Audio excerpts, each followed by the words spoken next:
ஆன்லைனில் music learn பண்ணுறதுக்கும் ஆஃப்லைனில் லேர்ன் பண்ணுறதுக்கும் செல்ஃபாக லேர்ன் பண்ணுறதுக்கும் என்ன வித்தியாசம்? செல்ஃபாக லேர்ன் பண்ணுறது அப்படின்னா முக்கால்வாசி நம்ம வீடுகளில் ஏதாவது ஒரு மியூசிக் இன்ஸ்ட்ருமெண்ட் இருக்கும். ஃப்ளூட்டு, ஹார்மோனிக்கா இந்த மாதிரி ஒரு இன்ஸ்ட்ருமெண்ட் இருக்கும். நம்ம டூரிஸ்ட் அட்ராக்ஷன்ல எல்லாம் போயாச்சுன்னா ஃப்ளூட்டெல்லாம் ஊதிட்டு இருப்பாங்க. நம்மளும் அதை பார்த்துட்டு சரி ஒரு இன்ட்ரெஸ்ட்டில் வாங்கி வச்சுருப்போம். ஆனால் யூஸ் பண்ணாமல் ஏதாவது ஒரு மூலையில் கிடக்கும். சில டைமில் சரி அதை எடுத்து ஃபிகர் அவுட் பண்ணலான்னு சொல்லி நம்ம ப்ளே பண்ண ஆரம்பிப்போம். ஒவ்வொரு நோட்டாக ஊதி நம்ம ஒரு சாங்கை ஃபிகர் அவுட் பண்ணி கொண்டு வந்துடலாம். சொல்லப்போனால் மியூசிக் இன்ஸ்ட்ருமெண்ட் ப்ளே பண்ணுறதுக்கு மியூசிக் தியரி தெரியணுங்கிறது கட்டாயம் கிடையாது. நீங்களே ஓனாக ஃபிகர் அவுட் பண்ணி ஒரு பாட்டை கொண்டு வந்துடலாம். ஆனால் இதோட லேர்னிங் ப்ராசஸ் வந்து ரொம்ப ஸ்லோவாக இருக்கும். ஏன்னா எல்லாமே நீங்கள் ஓனாக ஃபிகர் அவுட் பண்ணி ப்ளே பண்ணுற மாதிரி இருக்கும். ஒவ்வொரு டவுட்டுக்குமே நீங்கள் வந்து இன்டர்நெட்டில் தேடுற மாதிரி இருக்கும். ஒருவேளை உங்களுடைய டவுட்டுக்கு ஆன்சர் கிடைக்காம இருக்கலாம். இல்லைன்னா உங்களுடைய டவுட்டுக்கு ஆன்சர் தேடுறதுக்கு நீங்கள் 1 day 2 days ஸ்பெண்ட் பண்ணுற மாதிரி இருக்கும். மொத்தமாக இதை ஃபிகர் அவுட் பண்ணி லேர்ன் பண்ணுறதுக்கு வந்து ரொம்ப டைம் ஆகும். இவங்கக்கிட்ட வந்து க்ரியேட்டிவிட்டி பயங்கரமாக இருக்கும். எந்த சாங்கையுமே ஓனாக க்ரியேட் பண்ணுற அளவுக்கு பயங்கரமான ஒரு க்ரியேட்டிவிட்டி இவங்கக்கிட்ட இருக்கும். அதுக்கடுத்தது பார்த்தீங்கன்னா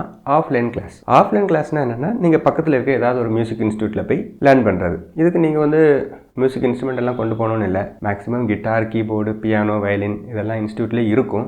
ஆனால் மவுத் ஆர்கன், ஃப்ளூட்டு, ரெக்கார்டர் இந்த மாதிரி இன்ஸ்ட்ருமெண்ட் எல்லாம் இருக்காது. இதெல்லாம் நீங்கள் கொண்டு போய் ப்ளே பண்ண மாதிரி இருக்கும். ஏன்னா இதெல்லாம் ஷேர் பண்ண முடியாது. அதனால நீங்கள் ஓனாக கொண்டு போய் ப்ளே பண்ணுற மாதிரி இருக்கும். மற்ற மாதிரி உள்ள இன்ஸ்ட்ருமெண்ட் எல்லாமே இன்ஸ்டியூட்டில் இருக்கும். இப்படி நீங்கள் கிளாஸில் போய் லேர்ன் பண்ணிங்கன்னா ரொம்ப ஃபாஸ்ட்டாக மியூசிக் லேர்ன் பண்ணிடலாம். உங்களுடைய மோட்டிவேஷனும் ரொம்ப ஹையாக இருக்கும். ஏன்னா நீங்கள் மியூசிக் இன்ஸ்டியூட்டில் போய் ப்ளே பண்ணுறீங்கன்னா உங்களை மாதிரி நிறைய பேர் படிக்க வருவாங்க. அப்போ நீங்கள் அவங்களுடைய ப்ராக்ரஸையும் பார்க்கலாம்.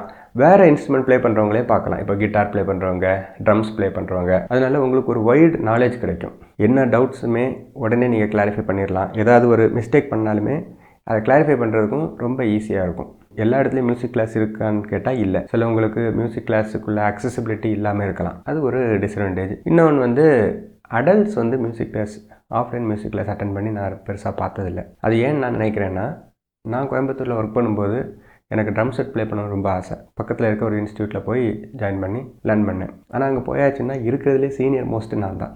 இப்போ எல்லாருமே ஸ்கூல் போகிற பிள்ளைகள் தான். இப்போ எனக்கு அங்கே போய் லேர்ன் பண்ணுறது கம்ஃபர்டபுளாக இல்லை. வீக்லி ஒரு கிளாஸு 2 மாதம் போனேன். அதுக்கப்புறம் நான் போகலை. எனக்கு அந்த மோட்டிவேஷன் போயிட்டு ஒருவேளை அதனால தான் அடல்ட்ஸ் வந்து ஆஃப்லைன் மியூசிக் கிளாஸ் போகலையோன்னு எனக்கு தோணுது. உங்களுக்கு ஃபாஸ்ட்டாக லேர்ன் பண்ணணும்னா ஆஃப்லைன் கிளாஸ் வந்து பெஸ்ட்டு. அதுக்கடுத்தது பார்த்தீங்கன்னா ஆன்லைன் கிளாஸ். மெயினாக இந்த லாக்டவுனில் தான் ஆன்லைன் கிளாஸ் வந்து ரொம்ப அதிகமாக பிரபலமாயிட்டு.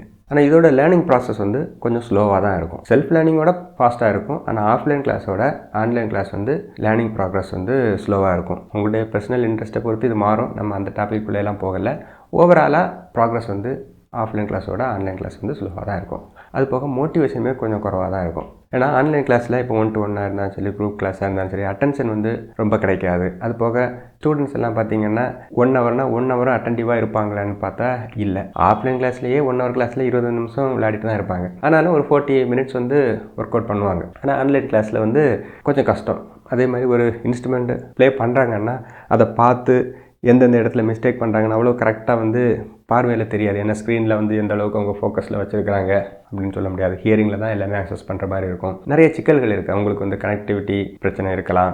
அடல்ட்டாக இருக்கிற பட்சத்தில் பிரச்சனை இல்லை. சின்ன பிள்ளைகளுக்கெல்லாம் கரெக்டாக அந்த ஃபோக்கஸ் வைக்கிறது, இன்ட்ராக்ஷன் எல்லாம் அந்தளவுக்கு ஆன்லைனில் இருக்காது. ஆனால் இதோட மெயின் அட்வான்டேஜ் அப்படின்னு பார்த்தீங்கன்னா அடல்ட்ஸுக்கு வந்து இது ஓரளவுக்கு நல்லா ஒர்க் அவுட் ஆகுது. ஏன்னா அவங்கள்ட்ட ஒரு விஷயம் சொன்னால் டக்குன்னு புரிஞ்சுக்குவாங்க. எதையுமே டக்குன்னு அண்டர்ஸ்டாண்ட் பண்ணக்கூடிய எபிலிட்டி இருக்கும். ஆனால் சின்ன பிள்ளைகளுக்கு அது வந்து கஷ்டம். இன்னொரு பெரிய அட்வான்டேஜ் என்னென்னா நீங்கள் கஷ்டப்பட வேண்டிய தேவையில்லை. வீட்டிலேருந்தே அட்டன் பண்ணிக்கலாம். அது ஒரு அட்வான்டேஜ். ஓவராலாக பார்த்தீங்கன்னா உங்களுக்கு ஃபாஸ்ட்டாக இன்ஸ்ட்ருமெண்ட் லேர்ன் பண்ணணும்னா ஆஃப்லைன் கிளாஸு பெஸ்ட்டு. க்ரியேட்டிவிட்டி நிறைய வேணும் அப்படின்னா நீங்கள் செல்ஃபாக லேர்ன் பண்ணுறது பெஸ்ட்டு. அடல்ட்ஸுக்கும் வீட்டில் கன்வீனியண்ட்டாக லேர்ன் பண்ணணும் அப்படின்னு நினைக்கிறவங்களுக்கும் ஆன்லைன் கிளாஸ் பெஸ்ட்டு. அவ்வளோதான். உங்களுக்கு ஓரளவுக்கு புரிஞ்சிருக்கும்னு நினைக்கிறேன். அடுத்த வீடியோவில் பார்க்கலாம்.